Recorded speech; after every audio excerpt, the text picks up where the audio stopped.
بسم اللہ الرحمن الرحیم۔ ناظرین کرام، نہد اسٹوڈیو کے پلیٹ فارم سے رمضان المبارک کے بابرکت مہینے میں قرآن مجید کے مضامین کا خلاصہ ہر روز ایک سپارہ آپ کی خدمت میں پیش کیا جا رہا ہے۔ آج انشاءاللہ ہم قرآن مجید کے چوتھے سپارے کے مضامین کے بارے میں انتہائی اختصار کے ساتھ بات کریں گے۔ قرآن مجید کے چوتھے پارے کے آغاز میں ہی آیت مبارکہ میں اللہ تعالیٰ نے شہر مکہ کا تذکرہ کیا ہے۔ مکۃ المکرمہ کے بارے میں یاد رکھیے کہ اس زمین کی موجودہ شکل میں جو اس وقت ہمارے پاس موجود ہے، اس کے میپ کے مطابق شہر مکہ ساری زمین کے سنٹر میں موجود ہے، اور یہ ہوا ایسے تھا جو مختلف لوگوں کی تحقیق ہے اور کچھ تاریخی روایات سے ثابت ہے کہ پہلے تو یہ سارے کا سارا پانی تھا، لیکن اس کے بعد یہاں سے زمین کا آغاز ہوا ایک دائرے کی شکل میں۔ جیسے کبھی آپ کھڑے پانی میں کنکر پھینکتے ہیں تو وہ دائروں کی شکل میں پھیلنا شروع ہو جاتا ہے، ایسے ہی یہ زمین بنی اور پھیلتی چلی گئی اور پھر یہ بیضوی شکل اختیار کر گئی۔ اس کے بارے میں مختلف زمانوں میں مختلف قسم کی رائے رہی ہے، لیکن بالآخر جو رائے جس پہ سائنس بھی متفق ہوئی ہے وہ یہ ہے کہ اس وقت یہ اوول شیپ میں موجود ہے، یعنی بیضوی شکل میں یہ موجود ہے۔ تو وہ آغاز جہاں سے زمین کا ہوا تھا، تحقیق یہ بتاتی ہے کہ اسی جگہ پر شہر مکہ آباد ہے۔ رسول کائنات علیہ الصلوۃ والسلام جب اس دنیا میں تشریف لائے تھے تو آپ کی پیدائش بھی اسی شہر میں ہوئی تھی۔ شہر مکہ جو ہے وہ اس وقت بھی انسانی تہذیب کا مرکز سمجھا جاتا تھا، گو کہ ان لوگوں کے اندر بہت سارے جرائم موجود تھے، لیکن تہذیب اور اخلاق کی بہت ساری اچھائیاں بھی ان کے اندر موجود تھیں، اور تجارتی اعتبار سے بھی مکۃ المکرمہ جو ہے وہ انتہائی مشہور اور انتہائی مرکزی شہر سمجھا جاتا تھا۔ اور اس کے حوالے سے قرآن مجید نے جو بات کی ہے وہ یہ ہے کہ مکہ مکرمہ میں اللہ تعالیٰ کا گھر موجود ہے، اور وہاں مکے کے بارے میں کہا گیا کہ یہ برکت والا شہر بھی ہے۔ یہ اس اعتبار سے بھی برکت ہے کہ مسلمانوں کا روحانی مرکز یہ ہے، یہ اس اعتبار سے بھی برکت یہ ہے کہ ساری دنیا کی تجارت کا آج بھی محور جو ہے وہ مکہ سمجھا جاتا ہے، اور ایسی ایسی چیزیں جو مکۃ المکرمہ کے گرد و پیش میں پیدا ہی نہیں ہوتی، یعنی ان کی پیداوار ہی نہیں ہوتی، لیکن وہ مکۃ المکرمہ میں آپ کو دستیاب ہوتی ہیں۔ اور سب سے بڑی بات یہ کہ ہر سال پوری دنیا کے مسلمان 100 یا 1000 نہیں بلکہ لاکھوں کی تعداد میں وہاں پہ جمع ہوتے ہیں، اور پھر عمرے کا جو سسٹم ہے وہ سارا سال ہی جاری رہتا ہے، یعنی ہر سال میں پورے سال کی اگر کیلکولیشن کی جائے تو لاکھوں کی بجائے کروڑوں لوگ جو ہیں وہ اس کو وزٹ کرتے ہیں، اور وہاں پہ جا کے اپنی جو مذہبی عبادات اور اس کے جو ریچولز ہیں وہ ادا کرتے ہیں۔ ناظرین کرام، اس کو امن کا شہر قرار دیا گیا۔ دنیا کی تاریخ یہ ثابت کرتی ہے کہ امن کے اعتبار سے چند ایک وہ جگہ جو سب سے زیادہ پرامن ہیں، مکۃ المکرمہ کا شمار بھی اسی شہر میں ہوتا ہے۔ نبی کریم علیہ الصلوۃ والسلام کے زمانے میں بھی جب آپ نے اپنی حکومت قائم کی تھی، اس کو فتح کیا تھا، تو یہ امن کا گہورہ بنا تھا۔ اس کے بعد صحابہ کرام کے زمانے میں اور آج کے دور میں بھی اگر دیکھا جائے تو سب سے کم جو جرائم کی ریشو ہے، جو کرائم کی ریشو سب سے کم ہے، وہ مکۃ المکرمہ میں ہے۔ ناظرین کرام، یہ بات بھی حقیقت ہے، اور اس کے بارے میں ایک بڑا خوبصورت واقعہ بھی تاریخ میں موجود ہے کہ کبھی مکۃ المکرمہ کے اور سعودی عرب کے حکمران یا فرمانروا شاہ فیصل ہوا کرتے تھے۔ شاہ فیصل ایک دفعہ امریکہ کے دورے پر گئے۔ تاریخ میں لکھا ہے کہ وہاں امریکن ایئرپورٹ پر ان سے کسی امریکن جرنلسٹ نے، یعنی امریکی صحافی نے یہ سوال کیا کہ آپ کے ملک کا نظام تو انتہائی سخت ہے، وہاں پہ چوری پہ ہاتھ کاٹے جاتے ہیں، وہاں پہ درے لگائے جاتے ہیں، وہاں پہ قتل پہ گردن کاٹی جاتی ہے، اور سو آن۔ شاہ فیصل مرحوم رحمۃ اللہ علیہ نے ایک بڑا خوبصورت جواب دیا تھا۔ فرمایا تھا کہ آپ اسی ایئرپورٹ سے میں آپ کو اپنے ملک کا پاسپورٹ دیتا ہوں، امان نامہ دیتا ہوں، آپ بھی جائیے، اپنے ساتھ اپنی بیوی کو بھی لے جائیے، آپ نے جتنی دولت لے جانی ہے وہ بھی لے جائیے، زیورات چاہیے تو وہ بھی لے جائیے، میرے پورے ملک کا دورہ کیجیے گا۔ دو چیزوں کا خیال رکھیے گا۔ نمبر ایک تو یہ کہ کیا کوئی سماج کا گنڈا،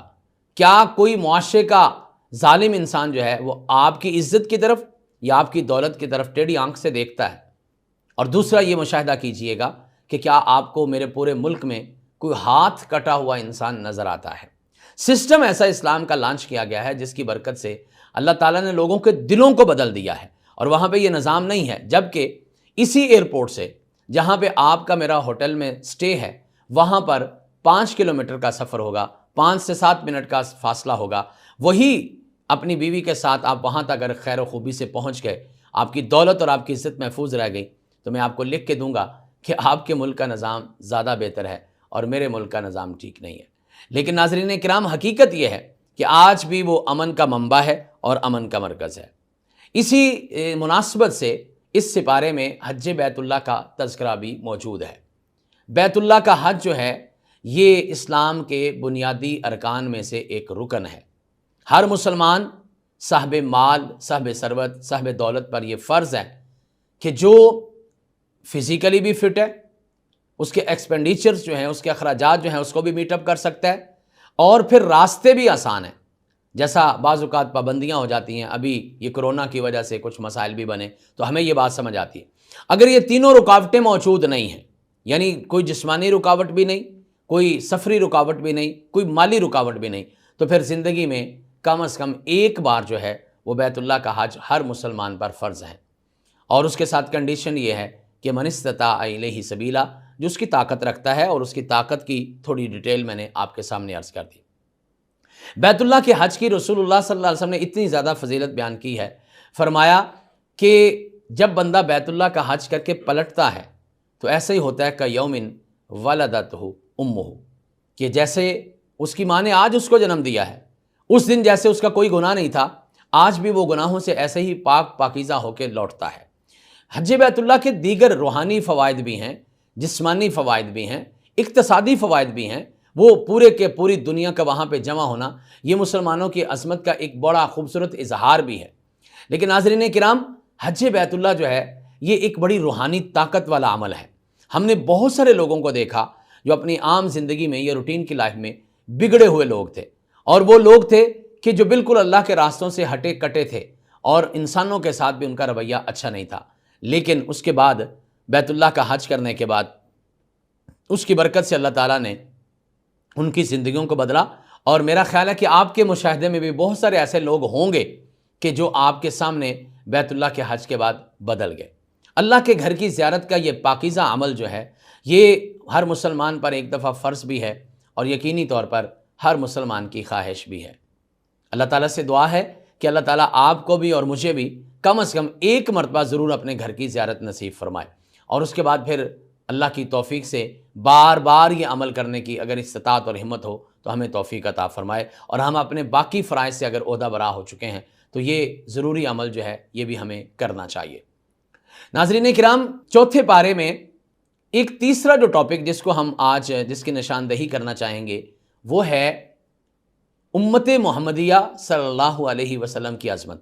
کہا گیا کہ کنتم خیر امت اخرجت للناس تأمرون بالمعروف وتنہون عن المنکر۔ آخری امت بالکل اسی طرح مبارک اور مقدس اور محترم ہے جس طرح آخری پیغمبر باقی تمام کے تمام انبیاء کے مقابلے میں زیادہ فضیلت اور عظمت رکھتے ہیں۔